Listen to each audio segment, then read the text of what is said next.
तो hello guys, कैसे हो आप सब लोग। आशा करता हूँ सब एकदम बढ़िया होगे। तो गाइस, मैं कुछ दिनों से एक स्टोरी सुनाने की सोच रहा था, जो कि मैंने आपको बोला था कि मैं जब उत्तराखंड जाऊँगा तभी सुनाऊँगा आपको, नीम करौली बाबा के इधर। तो स्टोरी कुछ ऐसे थी कि कि मेरा प्लान कैसे बना वहाँ जाने का।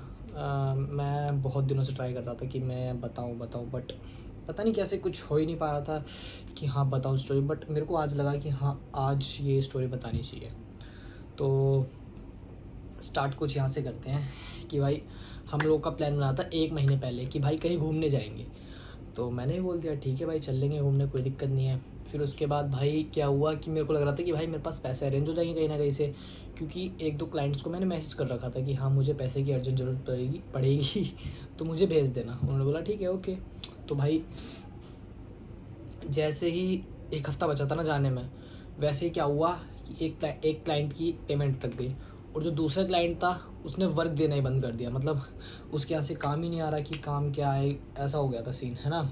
एंड हमारा जो प्लान था ना नीम करौली बाबा का कैसे बना कि पहले हमने सोचा था कि कभी कहीं जाएंगे हम लोग, कि घूमने जाएंगे लाइक पहाड़ वाली जगह या नदी वाली जगह, कोई सी भी ऐसी कुछ जगह जहाँ पे एडवेंचर वाली चीज़ें कुछ कर सकें हम लोग। ओके, तो मेरा क्या है कि मेरे को ये था कि हाँ घूमने जाऊँगा मैं। फिर एकदम से पता नहीं क्या हुआ, एक दोस्त ने कहा कि हाँ भाई मंदिर भी हो जाएगा, वहाँ पे चलते हैं, मंदिर मंदिर भी घूम लेंगे हम लोग, एंड ये सब चीज़ें भी हो जाएंगी। मतलब ओके भाई, चलते हैं। तो फिर भाई अब मैं था कि मैं कैंसिल, वो पैसे कहाँ से अरेंज हुए मेरे फिर, है ना, यहाँ पे था मैं। तो ऐसा हुआ था कुछ कि जिस क्लाइंट मैंने 1 दिन पहले बोल दिया था, मतलब जब जाने वाले थे 1 हफ़्ते पहले, तो मेरा सीन हो गया था कि हाँ पैसे नहीं आ रहे कहीं से, ये भी अटक गया। फिर मैंने 1-2 दिन पहले यूँ बोल दिया कि भाई अब मैं नहीं जा पाऊँगा। मतलब भगवान से बोल दिया ऐसे ही कि अब मैं नहीं जा पाऊँगा भाई, मेरे पास नहीं है पैसे एक भी।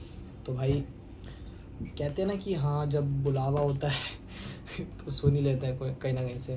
तो लाइक ऐसा कुछ हुआ था सीन कि भाई जिसकी पेमेंट अटकी पड़ी थी उसने आगे से खुद से कहा भाई लो पेमेंट, एंड जिसका वर्क आना था ना, इसका मैं बता रहा हूँ कि उसने वर्क ही नहीं भेजा भाई, उसने खुद एडवांस पेमेंट कर दी पहले ही, बिना मतलब अपना कुछ भी भेजे ना, काम भेजा ना उसने कुछ भेजा कि हाँ भाई ये वीडियो एडिट कर दो। नो ब्रो, उसने डायरेक्ट कहा भाई स्कैनर दो। स्कैनर मैंने दिया एंड उसने एडवांस पेमेंट कर दी सीधा। बोलो वाह। एंड उसी टाइम पे एक क्रिएटर हैं, उनकी भी पेमेंट आने वाली थी, एंड उन्होंने भी एकदम से कॉल कर दिया कि भाई पेमेंट नहीं लेनी क्या आपको। वो वाह, मतलब एकदम से ये सारी चीज़ें हो जाएंगी आपके साथ, आपको लगेगा भाई ये क्या हो रहा है। मतलब एकदम से हर जगह से पैसे, जहाँ से अटके पड़ी थी वहाँ से पैसे आ रहे, ये वो।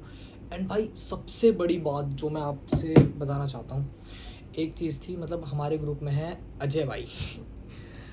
उसके पापा भाई फाटक तक जाने नहीं देते हमारे साथ, मतलब हमारे साथ तो नहीं, मतलब जाने देते हैं, मतलब उसके पापा बहुत रेयरली उसको छोड़ते हैं कि हाँ भाई चले जा ठीक है। घर से बाहर निकलता होगा आधे 1 घंटे ज़्यादा से ज़्यादा वो, और उसकी शॉप है तो उस पर बैठा रहता है वो। भाई उसके पापा ने हाँ कर दी। मैं आई वाज लाइक वाह, सही है। और उसने बोला कि पापा मेरे को ऐसे से यहाँ जाना है। तो उसके पापा ने पहले तो बोल दिया कि बेटा चले जा, लेकिन पास जा कहीं, तो मैं तेरे को ज़्यादा दिन का टाइम दे दूँगा। बट फिर उसने बताया नहीं, वो चले गया। तो उसके पापा ने डांटा भी नहीं उसको कि हाँ, उसके पापा डांटते हैं कि क्यों चले गया कैसे। बिल्कुल पोलाइटली बोला कि यार बता के तो जाता बेटा, ठीक है। मैं बोला यार मेरा तब भी दिमाग घूम गया कि हाँ यार ये सब कैसे हो रहा है।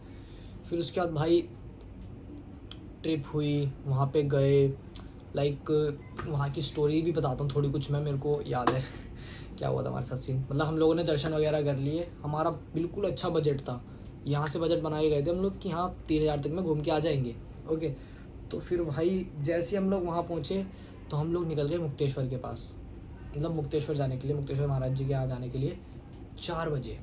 एंड 4 बजे निकले तो हमें पहुँचते पहुँचते मतलब निकलते निकलते 6 बज गए भाई। और इतना अंधेरा भाई, हमें स्टे करना पड़ा इमरजेंसी में। एंड हमें लग रहा चल यार कहीं स्टे करेंगे तो कितना ही लगेगा, कम से कम ले लेगा 1,000 और ज़्यादा से ज़्यादा ले लेगा 2,000 2,500। बट भाई उसने कितना रेट बताया डायरेक्ट 5,000। हम लोग यूँ ये क्या हो रहा है। एंड उसके बाद भाई जो हमारा रात में डिस्कशन हुआ है कि भाई अब नहीं जाना कहीं, अब सीधा जाना है हमको घर, किसी मंदिर नहीं जाना, कहीं नहीं जाना, सीधा घर जाना है। नीम करोली बाबा के दर्शन कर लिए थे, नीम करोली बाबा के दर्शन, उनके दर्शन कर लिए थे एंड अब जाने वाले थे हम लोग सीधा घर। बट मेरे माइंड में एकदम से आया कि भाई नहीं, एक टेम्पल घूम के तो नहीं जाने वाले हम लोग। मैंने कहा भाई गोलू देवता चलो, जहाँ पे पर्ची टाइप बांधते हैं, वो देखा होगा आपने मन्नत वाला, तो हम लोग वहाँ गए फिर एंड वहाँ पे भी पर्ची वगैरह बांधी, अपनी ब्लेसिंग्स जो भी हमारी मनोकामनाएं थी वो सब लिखी एंड बांधा। एंड भाई वहाँ की जो वाइब है ना, नीम करोली बाबा की और गोलू देवता मंदिर, भाई वाइब ही अलग है भाई। मतलब अभी मैं बोल रहा हूँ ना, मेरे गूज़बम्स आ रहे हैं, गूज़बम्स आ रहे हैं मेरे। मतलब कैसे एक्सप्लेन करूँ मैं, एक्सप्लेन मतलब जाओगे तभी पता लगेगा भाई, बहुत अलग चीज़ें होती हैं भाई वहाँ पे, सही बता रहा हूँ। एंड घूम के आए भाई, बहुत मज़ा आया। हाँ थोड़े पैसे ज़्यादा लग गए, जितना बजट ले गए थे उससे ज़्यादा ही लग गए, बट भाई वो भी मतलब मेरा क्या हुआ, मेरे पास उस टाइम ही पैसे नहीं थे मतलब देने के लिए, और सबके जो भी पैसे ज़्यादा बैठे थे तो किसी के अजय ने दिए, किसी ने करे। अजय क्योंकि एक्स्ट्रा लेके गया था, अब अजय को मेरे को पैसे लौटाने थे, मेरे पास थे नहीं, तो भाई अरेंज हो गए कहीं ना कहीं से, बस ये देख लो, दिक्कत नहीं भाई, चलता है, सब तो होता है। बाकी भाई मज़ा आ गया। अब कहीं और भी घूमने जाएंगे, टचवुड भाई, कि अभी भी प्लान्स बन रहे हैं, देखते हैं। बट भाई जो मेरे साथ हुआ ना, मैं तो उसको भाई चमत्कार ही मानूंगा। मतलब मेरे कल एकदम से कि हाँ भाई मेरे को इतनी सारी चीज़ें एकदम से मिल गई, मतलब लाइक कि जैसे बोलते हैं ना कि बुलावा आया है, लाइक वही लगा मेरे को भाई, सेम। तो भाई ऐसे आता है बुलावा। चलो फिर मिलते हैं किसी और ब्लॉग में। मेरे को लगता है कि यार मेरी स्टोरी टेलिंग थोड़ी अच्छी है ब्लॉगिंग से ज़्यादा, तो बताना क्या करना चाहिए फिर। ओके चलो।